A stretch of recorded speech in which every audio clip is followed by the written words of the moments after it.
आपने देखा होगा कि जब भी परमाणु यानी एटम की बात की जाती है तब हमें कुछ इस तरह के चित्र देखने को मिलते हैं। पर क्या एटम सच में ऐसा है? आज की इस वीडियो में बहुत ही विस्तार से एटम की संरचना के बारे में जानेंगे और देखेंगे कि समय के साथ कैसे वैज्ञानिकों ने एटम को समझा। तो एटम शब्द असल में ग्रीक भाषा के शब्द एटोमोस से लिया गया है, जिसका मतलब होता है जिसे काटा ना जा सके। 20वीं सदी के प्रारंभ में जॉन डाल्टन नाम के एक वैज्ञानिक ने बहुत सारे प्रयोगों से निष्कर्ष निकाला कि एटम किसी भी चीज की सबसे छोटी इकाई है। मतलब कोई भी चीज एटम से मिलकर बनी होती है और ये एटम्स भी अलग अलग प्रकार के होते हैं जिनका भार अलग अलग होता है। अब आते हैं सन 1897 में जे थॉमसन नाम के एक वैज्ञानिक ने एक ग्लास ट्यूब ली और उसमें से बहुत सारी हवा खींच के निकाल दी और ट्यूब के एक सिरे पर फ्लोरोसेंट स्क्रीन लगा दी। अब उन्होंने ट्यूब के अंदर इस तरह से दो मेटल की प्लेट लगाई। इस प्लेट को कैथोड कहते हैं और इसे एनोड। इसके बाद उन्होंने दोनों मेटल प्लेट को इस तरह से बैटरी से जोड़ दिया। उन्होंने देखा कि फ्लोरोसेंट स्क्रीन चमकने लगी। इसका मतलब कि निगेटिव छोर से जुड़ी प्लेट यानी कैथोड से कुछ पार्टिकल निकल के पॉजिटिव छोर की तरफ जाते हैं और इस छेद से होते हुए फ्लोरोसेंट स्क्रीन पर पड़ते हैं। इन पार्टिकल्स को कैथोड रे का नाम दिया गया था क्योंकि उस समय किसी को पता नहीं था कि ये असल में क्या है। अब उन्होंने दो और मेटल प्लेट लगाई और उन्हें भी एक छोटी बैटरी से जोड़ दिया। उन्होंने देखा कि अब कैथोड रे निगेटिव वाली प्लेट से दूर जा रही है। इसका मतलब कैथोड रे पर निगेटिव चार्ज है क्योंकि समान चार्ज एक दूसरे को दूर ढकेलते हैं। उन्होंने इस विस्थापन को मापा और पाया कि कैथोड रे असल में पार्टिकल से बना है जो एटम से भी बहुत छोटे हैं और उन पर निगेटिव चार्ज है। इसका मतलब कि एटम, जिसे अभी तक सबसे छोटी इकाई माना जाता था, उसके अंदर और भी छोटे पार्टिकल्स होते हैं। इन पार्टिकल्स को इलेक्ट्रॉन का नाम दिया गया। अब थॉमसन ने सोचा कि इलेक्ट्रॉन पर तो निगेटिव चार्ज है पर पूरे एटम पर कोई चार्ज नहीं होता। इस आधार पर उन्होंने बताया कि एटम एक तरबूज की तरह है जिसमें पूरा तरबूज पॉजिटिव चार्ज होता है और इसमें इलेक्ट्रॉन्स तरबूज के बीज की तरह बिखरे रहते हैं। इसे थॉमसन का वाटरमेलन मॉडल या प्लम पुडिंग मॉडल बोला जाता है। अब आते हैं सन 1911 में अर्नेस्ट रदरफोर्ड नाम के एक वैज्ञानिक अल्फा पार्टिकल्स का कुछ एक्सपेरिमेंट कर रहे थे। इन पार्टिकल्स पर पॉजिटिव चार्ज होता है और इनका भार इलेक्ट्रॉन से लगभग 7200 गुना ज्यादा होता है। रदरफोर्ड ने बहुत अधिक गतिज ऊर्जा वाले अल्फा पार्टिकल्स को एक पतली सी सोने की परत से गुजारा। उन्होंने देखा कि बहुत सारे अल्फा पार्टिकल्स तो सीधे परत से पार हो गए, कुछ अपने रास्ते से विस्थापित हो गए और कुछ तो वापस पीछे की दिशा में आ गए। रदरफोर्ड ने सोचा कि अगर एटम में पॉजिटिव चार्ज हर जगह है जैसे कि थॉमसन ने बताया था, तो ऐसा नहीं होना चाहिए था। ऐसा भी संभव नहीं था कि इलेक्ट्रॉन्स, जिनका भार अल्फा पार्टिकल्स के मुकाबले इतना कम है, वो इतनी तेज गति से आते हुए अल्फा पार्टिकल्स को उनके रास्ते से विस्थापित कर देंगे। इन्हीं सब बातों को समझने के बाद उन्होंने निष्कर्ष निकाला कि एटम के केंद्र में कुछ पॉजिटिव चार्ज चीज है जहां पर एटम का सारा भार केंद्रित है और बाकी सारा एटम लगभग खाली है जहां इलेक्ट्रॉन्स होते हैं। एटम के इस केंद्र को नाभिक यानी न्यूक्लियस का नाम दिया गया। दरअसल इस एक्सपेरिमेंट में हुआ ये कि जो अल्फा पार्टिकल्स एटम के न्यूक्लियस से दूर होते वो सीधे निकल जाते, जो थोड़े पास से गुजर रहे होते वो न्यूक्लियस के पॉजिटिव चार्ज की वजह से अपने रास्ते से दूर हट जाते और जो सीधे न्यूक्लियस से टकरा रहे थे वो वापस पीछे की दिशा में आ जाते। न्यूक्लियस को ध्यान में रखकर रदरफोर्ड ने एटम की संरचना के बारे में कहा कि एटम के केंद्र में न्यूक्लियस होता है और इलेक्ट्रॉन्स इसके चारों तरफ ऑर्बिट्स में चक्कर लगाते हैं, बिल्कुल वैसे ही जैसे पृथ्वी और अन्य ग्रह सूरज का चक्कर लगाते हैं। इसे उस समय इस बात की जानकारी हो गई थी कि अगर कोई भी चार्ज एक्सीलरेट करता है तो वो अपनी कुछ ऊर्जा रेडिएशन के माध्यम से बाहर निकालता है। इस सिद्धांत के हिसाब से इलेक्ट्रॉन, जो कि नाभिक का चक्कर लगा रहा है, उसकी ऊर्जा कम होती जाएगी और वो नाभिक से मिल जाएगा। ऐसा होता रहा तो एटम के सारे इलेक्ट्रॉन्स नाभिक से जुड़ जाएंगे और एटम ही नहीं रहेगा। इस समस्या से बचने के लिए नील्स बोर ने सन 1913 में इस मॉडल में कुछ परिवर्तन किए। यहाँ पर नील्स बोर ने एटम की संरचना को समझने के लिए क्वांटम मैकेनिक्स की सहायता ली। उन्होंने कहा कि इलेक्ट्रॉन कुछ विशेष ऑर्बिट्स में ही चक्कर लगा सकते हैं। ये ऑर्बिट्स न्यूक्लियस से एक खास दूरी पर ही हो सकते हैं। अगर इलेक्ट्रॉन इन विशेष ऑर्बिट में चक्कर लगाता है तो उसकी ऊर्जा कम नहीं होगी और वो न्यूक्लियस में जाके नहीं गिरेगा। इलेक्ट्रॉन्स के लिए इन ऑर्बिट्स के बीच में कोई जगह नहीं है। उन्होंने ये भी बताया कि इलेक्ट्रॉन एक ऑर्बिट से दूसरे ऑर्बिट में एक फोटॉन को लेकर या एक फोटॉन को बाहर निकाल कर ही जा सकता है। एटम के इस मॉडल को बोर्स मॉडल कहते हैं। अब बोर ने ये तो बताया कि ऑर्बिट में घूमते हुए इलेक्ट्रॉन की ऊर्जा कम नहीं होगी, पर ऐसा क्यों होगा ये बात वो समझा नहीं पाए। इसके अलावा बोर का एटम मॉडल कुछ और बातें समझाने में भी असफल रहा। इसे एक उदाहरण से समझते हैं।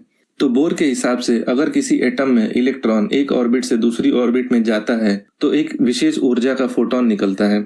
अब इस एटम पर एक मैग्नेटिक फील्ड लगा दिया गया और देखा गया कि पहले वाले फोटोन के अलावा 2 फोटोन और भी निकले जिनकी ऊर्जा पहले वाले फोटोन के आसपास ही थी। इसे देखकर ऐसा प्रतीत हुआ जैसे बोर द्वारा सुझाए गए ऑर्बिट के पास 2 और ऑर्बिट भी थे जहां से इलेक्ट्रॉन दूसरी ऑर्बिट में जा सकता था। इसका मतलब कि बोर के एटम के मॉडल में अभी भी कुछ कमी थी। जल्द ही सन 1918 में एक और खोज हुई। रदरफोर्ड ने पाया कि एटम का केंद्र, जिसे उन्होंने पॉजिटिव चार्ज वाला न्यूक्लियस बोला था, उसके अंदर और भी पार्टिकल्स हैं जिन पर पॉजिटिव चार्ज है। इसे ही बाद में प्रोटॉन बोला गया। सन 1924 में वैज्ञानिक लुई डी ब्रोगली ने बताया कि हर एक पार्टिकल तरंग यानी वेव की तरह भी व्यवहार करता है। तो अगर इलेक्ट्रॉन भी वेव की तरह व्यवहार करता है तो वो किसी एटम की ऑर्बिट में तभी रह सकता है जब उस ऑर्बिट की परिधि इलेक्ट्रॉन के वेवलेंथ के पूर्णांक गुणज यानी इंटीजर मल्टीपल के बराबर हो। इसको ऐसे समझते हैं, यानी कि ऐसी अवस्था मान्य नहीं होगी।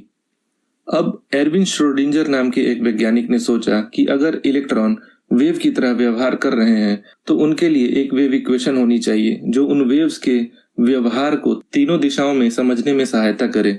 सन 1926 में उन्होंने ये इक्वेशन दी जिसे श्रोडिंगर इक्वेशन के नाम से जाना जाता है। आज भी इसे क्वांटम मैकेनिक्स की सबसे महत्वपूर्ण इक्वेशन माना जाता है। इस इक्वेशन में साई इलेक्ट्रॉन के वेव फंक्शन को दर्शाता है। हालांकि श्रोडिंगर इक्वेशन से इलेक्ट्रॉन के वेव फंक्शन की गणना की जा सकती है, पर यह इक्वेशन ये नहीं बताता कि वेव फंक्शन असल में क्या चीज है। इसे समझाया मैक्स बॉर्न नाम के एक वैज्ञानिक ने। उन्होंने कहा वेव फंक्शन साई का कोई महत्व नहीं है, पर साई स्क्वायर इलेक्ट्रॉन के किसी स्थान पर होने की संभावना बताता है। तो अब समझते हैं कि बोर द्वारा दिए गए एटम के मॉडल में क्या परिवर्तन आया। पहले तो ये कि बोर ने जिन ऑर्बिट की बात की थी वो 2 डायमेंशनल थे, मतलब कि एक प्लेन में, पर यहाँ श्रोडिंगर ने कहा कि इलेक्ट्रॉन वेव 2 नहीं बल्कि 3 डायमेंशन में है, किसी गोले के जैसे। साथ ही हम इलेक्ट्रॉन को गोल सा दिखने वाला पार्टिकल नहीं मान सकते, बल्कि इलेक्ट्रॉन को हमें एक वेव फंक्शन की तरह समझना होगा। अब साई स्क्वायर जो इलेक्ट्रॉन होने की सिर्फ संभावना बताता है, उसके अनुसार इलेक्ट्रॉन इस गोले में कहीं भी हो सकता है। साई स्क्वायर से हम ये पता कर सकते हैं कि किसी जगह पर इलेक्ट्रॉन होने की संभावना कितनी है, जैसे यहाँ पर संभावना कम है और यहाँ पर ज्यादा। पर अगर पूरे गोले की बात करें तो इस बात की पूरी संभावना है कि इलेक्ट्रॉन इस गोले में ही है। इस गोले को ऑर्बिटल कहा जाता है। तो जैसे बोर मॉडल में अलग अलग ऑर्बिट होते हैं, वैसे ही हर ऑर्बिट के हिसाब से ऑर्बिटल्स होते हैं। जैसे पहले ऑर्बिट की जगह एक ऑर्बिटल जिसे एस ऑर्बिटल कहते हैं, दूसरे ऑर्बिट की जगह एक एस के साथ 3 पी ऑर्बिटल भी होते हैं, तीसरे ऑर्बिट की जगह एक एस, 3 पी और 5 डी ऑर्बिटल होते हैं। ऐसे जैसे जैसे आगे बढ़ते जाते हैं और भी ऑर्बिटल्स जुड़ते जाते हैं। सन 1932 में एक और खोज हुई। जेम्स चैडविक ने बताया कि एटम के न्यूक्लियस में प्रोटॉन के साथ साथ एक और पार्टिकल है जिस पर कोई भी चार्ज नहीं होता। इसे न्यूट्रॉन का नाम दिया गया। इतनी सारी खोज के साथ साथ कुछ और भी खोजें हुई जिन्होंने एटम की संरचना समझने में योगदान दिया। इन्हें संक्षेप में समझते हैं। सन 1925 में जॉर्ज हुलेनबेक और सैमुअल गॉडस्मिट ने बताया कि इलेक्ट्रॉन के पास स्पिन की भी प्रॉपर्टी होती है, जिसमें स्पिन की बस 2 वैल्यू हो सकती है, ऊपर या नीचे। मतलब ऐसा प्रतीत होता है जैसे इलेक्ट्रॉन न्यूक्लियस का चक्कर लगाने के साथ साथ खुद भी अपनी धुरी पर घूम रहा हो, जैसे पृथ्वी घूमती है। पर इलेक्ट्रॉन सच में ऐसे घूम रहा है या नहीं, ये बताना संभव नहीं, क्योंकि इलेक्ट्रॉन का आकार इतना छोटा है कि उसके असली आकार का हमें अभी तक भी ज्ञान नहीं। सन 1925 में ही वोल्फगैंग पाउली ने बताया कि किसी ऑर्बिटल में अधिकतम 2 इलेक्ट्रॉन ही रह सकते हैं, और वो भी तब जब दोनों की स्पिन विपरीत दिशा में हो। सन 1927 में हाइजेनबर्ग नाम के एक वैज्ञानिक ने एक बहुत ही महत्वपूर्ण सिद्धांत दिया जिसे हाइजेनबर्ग अनसर्टेनिटी प्रिंसिपल के नाम से जाना जाता है। अगर हम इलेक्ट्रॉन की बात करें तो इस सिद्धांत के अनुसार अगर किसी समय पर हमें ये पता है कि इलेक्ट्रॉन कहाँ पर है, तो उस समय हम निश्चित रूप से ये नहीं बता सकते कि उसका संवेग यानी मोमेंटम क्या होगा। ऐसे ही अगर हमें संवेग की जानकारी है तो हम इलेक्ट्रॉन का स्थान निश्चित रूप से नहीं बता सकते। तो अब इतनी सारी जानकारी के बाद आखिरी में समझते हैं कि एटम की संरचना कैसी है। तो एटम का न्यूक्लियस प्रोटॉन और न्यूट्रॉन से मिलकर बना होता है, जिसमें प्रोटॉन पर पॉजिटिव चार्ज होता है और न्यूट्रॉन पर कोई चार्ज नहीं होता। सिर्फ शुद्ध हाइड्रोजन एटम ही ऐसा है जिसके न्यूक्लियस में बस एक प्रोटॉन है और कोई न्यूट्रॉन नहीं। किसी भी एटम में जितने प्रोटॉन होते हैं उतने ही इलेक्ट्रॉन होते हैं। ये इलेक्ट्रॉन्स न्यूक्लियस के चारों तरफ ऑर्बिटल्स में मोशन कर रहे होते हैं। ऊर्जा के स्तर के हिसाब से ये ऑर्बिटल्स भी अलग अलग प्रकार के होते हैं, जैसे यहाँ दर्शाया गया है। हर एक ऑर्बिटल में अधिकतम 2 ही इलेक्ट्रॉन हो सकते हैं, और वो भी तब जब उनके स्पिन विपरीत दिशा में हो। इन सारे ऑर्बिटल्स का आकार 3 डायमेंशन में उस क्षेत्र को दर्शाता है जहां पर इलेक्ट्रॉन पाए जाने की संभावना है। इसका मतलब हम कभी भी ये निश्चित रूप से नहीं बता सकते कि किसी समय पर इलेक्ट्रॉन उस ऑर्बिटल में कहाँ है। ये इलेक्ट्रॉन की क्वांटम प्रवृत्ति की वजह से है, क्योंकि हम इलेक्ट्रॉन को सिर्फ एक पार्टिकल की तरह नहीं समझ सकते। तो ये है एटम का मॉडल, जिस पर आज भी वैज्ञानिक सहमत हैं। इसे क्वांटम मैकेनिकल मॉडल या क्लाउड मॉडल भी कहते हैं। हालांकि आपको आज भी ऐसे चित्र देखने को मिल जाएंगे जिनका इस्तेमाल एटम को दर्शाने के लिए किया जाता है। ऐसा इसलिए है क्योंकि लगभग सभी के लिए इस तरह के चित्र से एटम के बारे में समझना आसान हो जाता है। उम्मीद करता हूँ आज की इस वीडियो से आपने एटम की संरचना को समझा होगा। ये भी ध्यान दिया होगा कि कैसे इतने सारे वैज्ञानिकों ने इतने वर्षों तक मेहनत करके एटम को समझा।